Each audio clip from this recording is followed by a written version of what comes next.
Welcome to the Successful Invisible Podcast, Episode 7, The Shack Game, a.k.a. Living Together. Welcome to the Successful Invisible. I'm your host, Janelle, a life coach with a niche in relationship coaching. I'm speaking to my professional ladies out there who are 35 plus and seeking their happily ever after, and are ready to embrace the challenge and journey of dating with more intentionality. Trigger warning, there is a bit of swearing involved. This episode is perfect for anyone who has ever been curious about the idea of living with their significant other, how to assess whether cohabitating with your significant other is the best fit for you, and understand some of my reasons why that I feel that this style of living is not necessarily a wise choice. Hint, your stage in life has an impact on this.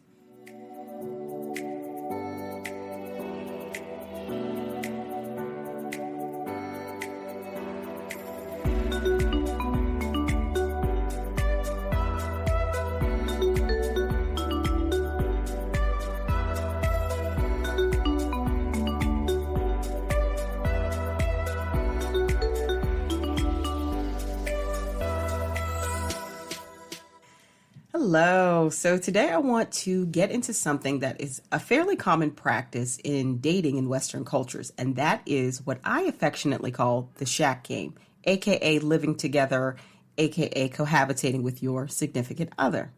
There are couples who engage in this living together practice, I'll call it, in a variety of demographics, socioeconomic backgrounds, religious beliefs, etc.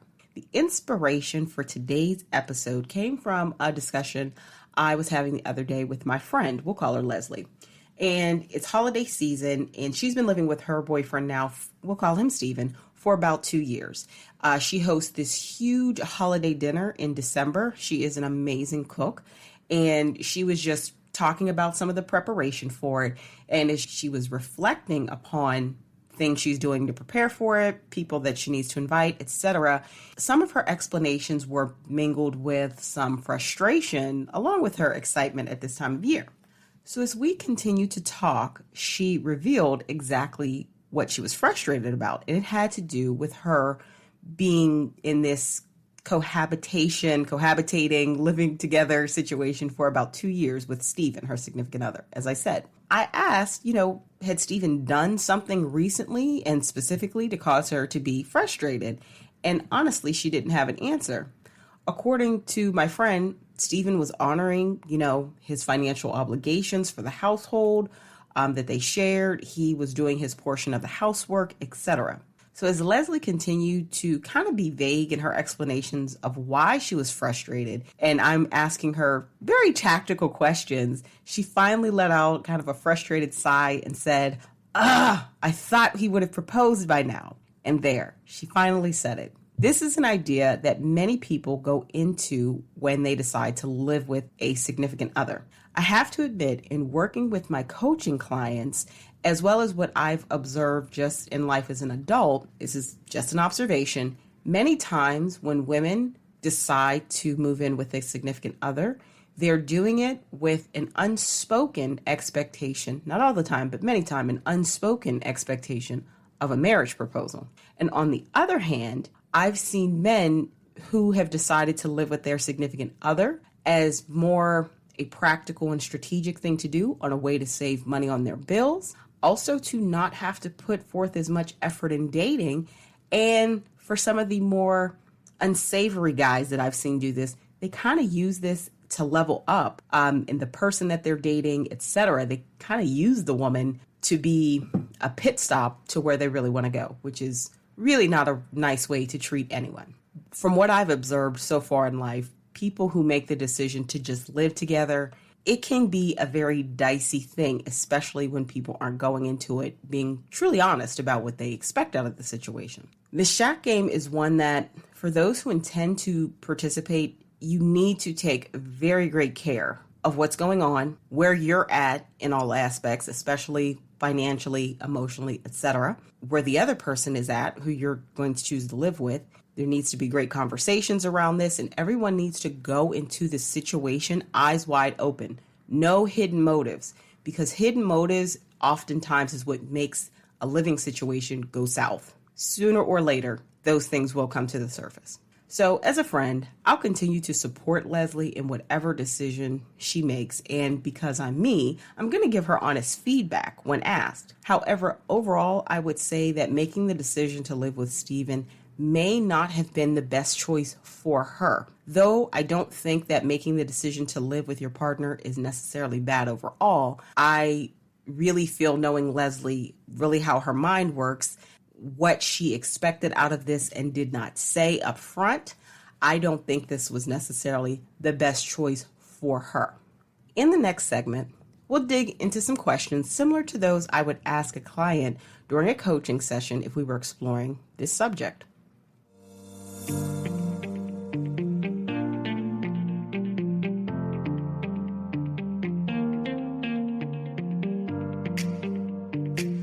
Welcome to the Questions for Reflection segment. Now let's take a deep dive into some inquiring questions that can help you learn more about living together and potential questions that you should ask yourself before making such a big decision. Remember, this is the interactive portion of the episode, and you can click on the link in the show notes to download the worksheet with all the questions and exercises. If you have previously clicked the link and signed up, no worries, you don't have to sign up again. You will be sent the questions for this section prior to the publishing of this episode. So let's get started. Question 1. How has the idea of living with your significant other influenced or impacted your relationships? Question 2.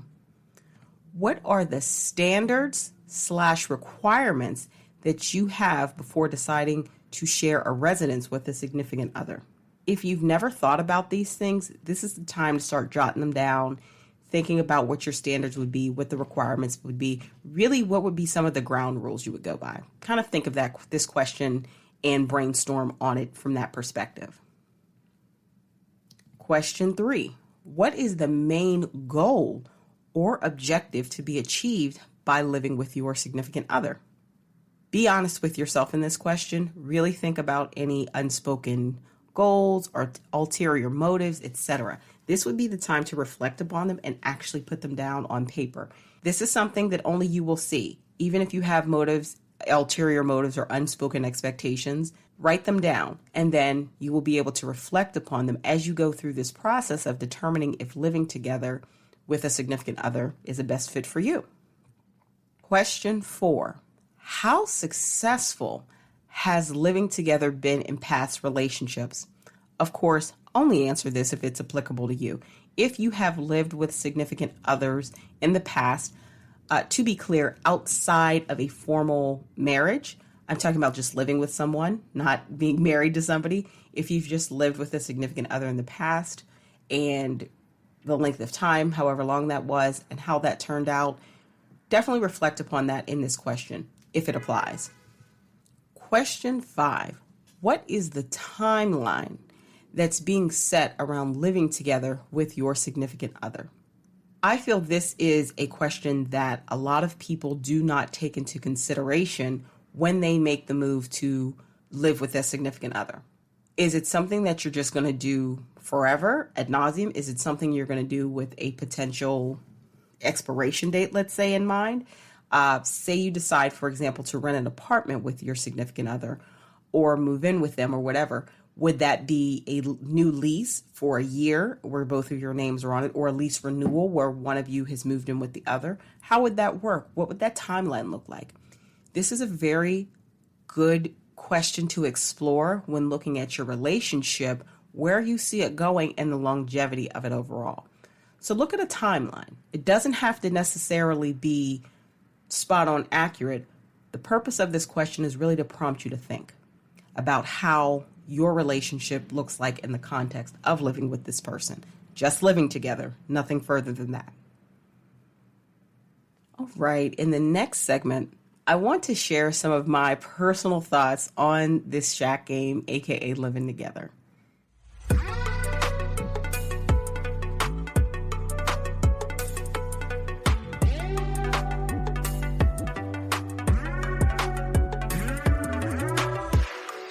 All right. Welcome to the Just My Thoughts segment of the show. And this is just truly what it says. Just my thoughts as Janelle, the person, not Janelle, the coach. And my observations that I've had through the years, my personal experiences, and what I truly think about living together. Overall, that the shack game or living together is something that is best done. I've seen the best examples of it done with people with certain mindsets and or in certain stages of life. So let me explain. Young women, let's say 18 to mid 40s, usually agree to and want to live with a man or their significant other as a stepping stone toward marriage. Okay, not all, but in most situations I've observed, this has been the case. So they are agreeing to live with a person as a deposit on getting married. Okay, so while young men, and I mentioned this earlier, 18 to let's say mid 40s as well, want to live with a woman out of convenience. You have sex on demand. You don't have to do as much work with dating, get meals cooked, clothes laundered, house cleaned, etc. I've seen a lot of men decide to live with their girlfriends just out of convenience. And a lot of women live with their significant other, their boyfriends, out of a deposit toward getting married. Now, as you can see from such a situation, you have two people going into the same situation with very different expectations and very different motives. Now, things can change, of course, and I have seen it turn out, where the couple does eventually get married. But in most cases, I have not seen it work out well because people had mismatched expectations going into it. So two people are going into this arrangement at opposite ends of the spectrum. And like I said, sometimes they can meet in the middle, but many times it doesn't result in a ring. What I've seen is women feeling used as if they've wasted time living with this man. And usually the time period has been 2+ years. And then the guy feeling that he's trapped in some way because she had these unspoken expectations or motives. She's feeling used because he agreed to live with her, or they agreed to live together for a matter of convenience. I've seen it cause a lot of strains on relationship, rife, insecurity, possible, animosity, and a lot of trust issues. I would say when people are young or in that marriage-minded, childbearing phase of life, I don't think living together is a wise choice for people who have yet to hit those milestones or who have a desire to achieve those things. This is not for every person, of course. This is just what I've seen in my opinion on it. Another thing that people are not usually thinking about as clearly as they necessarily should when it comes to the subject of living together is the impact of commingling finances and financial responsibility with a person who has no formal commitment or obligation to you. I've heard a lot of people say, marriage is just a piece of paper. No, it is not. Marriage is a contract. It is a formal contract honored by law. It is not just a piece of paper. And in many places, it, of course, holds weight, from life or death choices made at hospitals to financial parceling of property and monies, etc. So when two people who don't have any type of formal obligation or commitment to one another, now some of the examples I've seen where two people decide to actually put things in writing and have a contractual agreement about living together, it's been a little smoother, but those are people who really are stepping into it or who stepped into living together from a very grounded perspective. That's not usually the case. When people aren't married and they decide to live together, they just have maybe a simple conversation and decide, I'll pay this, you'll pay that, etc. It can also get dicey when you have one party solely supporting the other. I have a few friends that has happened to throughout my lifetime. They, male and female, who they were dating someone who made a significant amount of money, celebrity, professional athlete, what have you. They were dating somebody of that stature who was able to fully support them.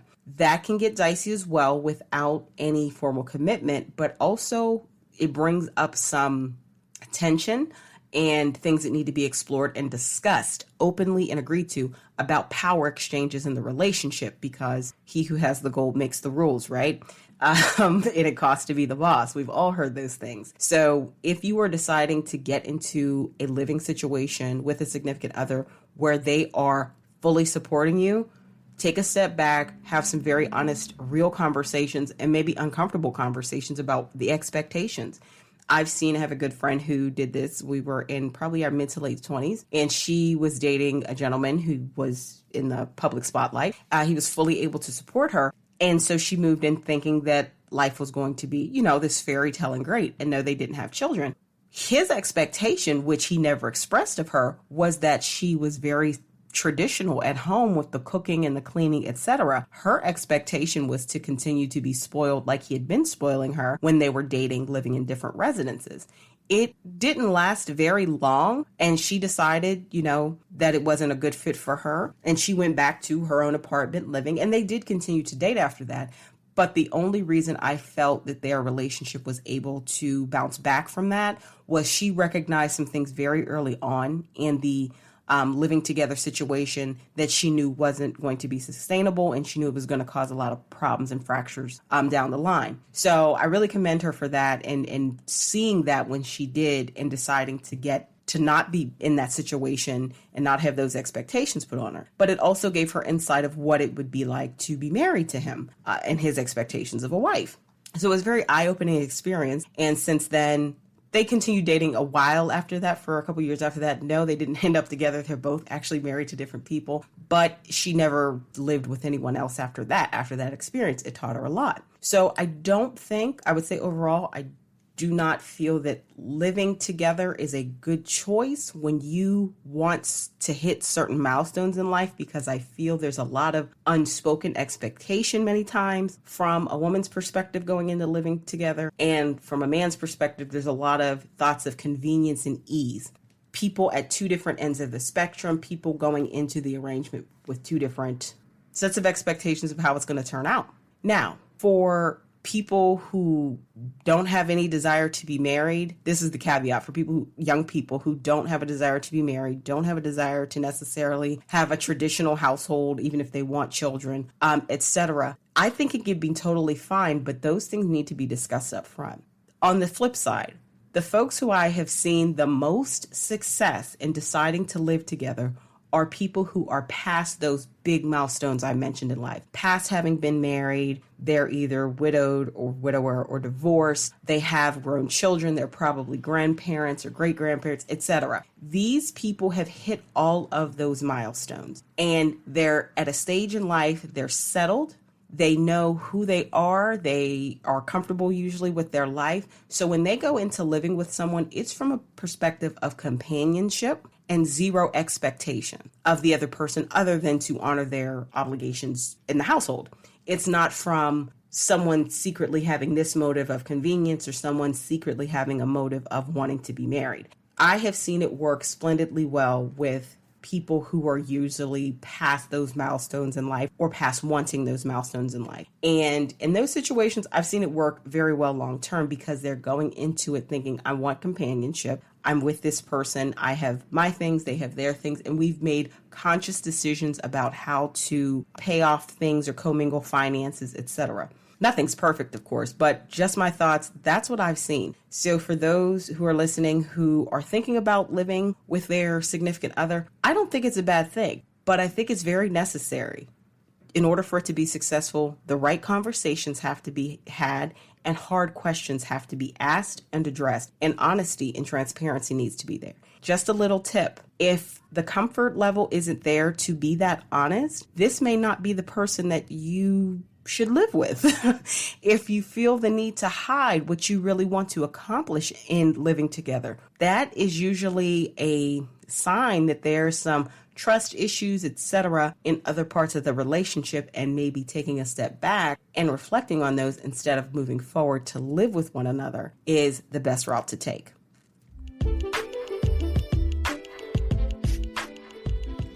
Thank you for taking the time to join me today on this episode of The Successful Invisible.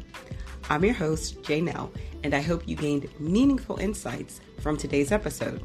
Remember to follow or subscribe to my podcast to get your weekly dose of coaching to a greater sense of self-awareness in dating.